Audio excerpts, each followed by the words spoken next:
الحمد لله نحمده ونستعينه ونستغفره ونؤمن به ونتوكل عليه. أما بعد فأعوذ بالله من الشيطان الرجيم. بسم الله الرحمن الرحيم. قال الله تعالى في محكم كتابه: ما كان محمد أبا أحد من رجالكم ولكن رسول الله خاتم النبيين وكان الله بكل شيء عليما. السلام عليكم ورحمة الله وبركاته. أيها المسلمون الكرام، أقول لكم في هذه المجلس المباركة إمام رئيس الجامعة المدنية للبنين والبنات الشيخ القرآن والحديث حضرة مولانا عطاء الرحمن زيد مجهم بتوفيق الله وعنه بمزوع خاتم النبيين. وقال رسول الله صلى الله عليه وسلم: إن النبوة والرسالة قد انقطعت، لا نبوة بعدي ولا رسالة بعدي، أو كما قال عليه السلام. أيها المسلمون الكرام،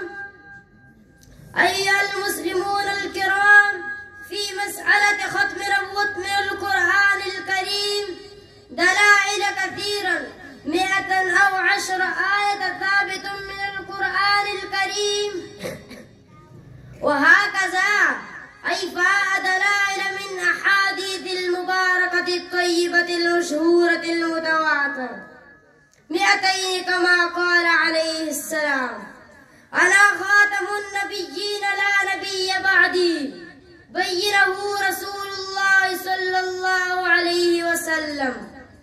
على كل موضوع لا وضاحة في عالم الدنيا إني عند الله مكتوب خاتم النبيين وأنا آدم لم يجعل في طينته. لم يبعث الله نبيا آدم ومن بعده إلا أخذ الله لئن بعد محمد صلى الله عليه وسلم وهو حي ليؤمنن به ولينصرنه. التذكرة في عالم البرزخ: ربي الله وحده لا شريك له، الإسلام دينا وهو خاتم النبيين، فيقولان له صدق.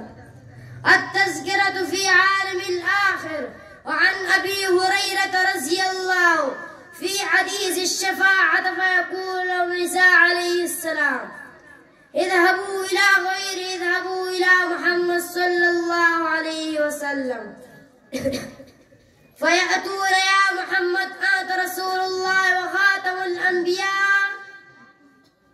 التذكرة في حجة الوداع: عن أبي أمامة رضي الله قال رسول الله صلى الله عليه وسلم في خطبة يوم حجة الوداع: أيها الناس، إنه لا نبي بعدي ولا أمة بعدكم إلا فاعبدوا ربكم وصلوا خمسكم وصوموا شهركم وأداوا الزكاة أموالكم طيبة بها أنفسكم وأطيعوا ولاة أموركم تدخلوا جنة ربكم.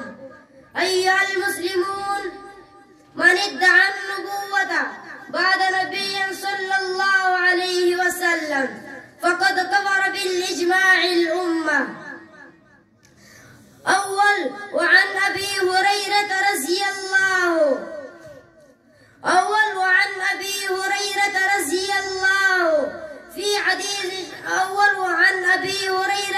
الله في حديث الشفاعة.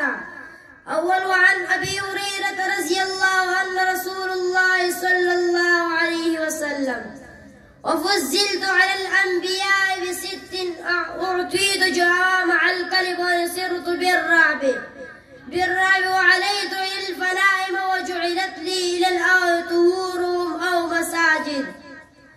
مساجد أو مسلمة إلى الخلق كافة وختم بنيون.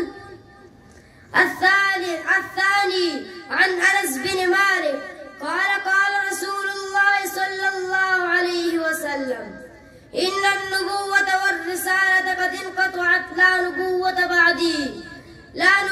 بعدي ولا نبي بعدي.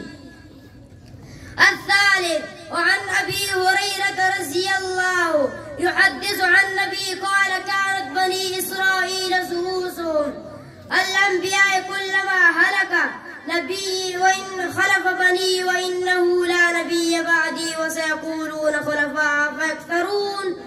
وآخر دعوانا الحمد لله رب العالمين.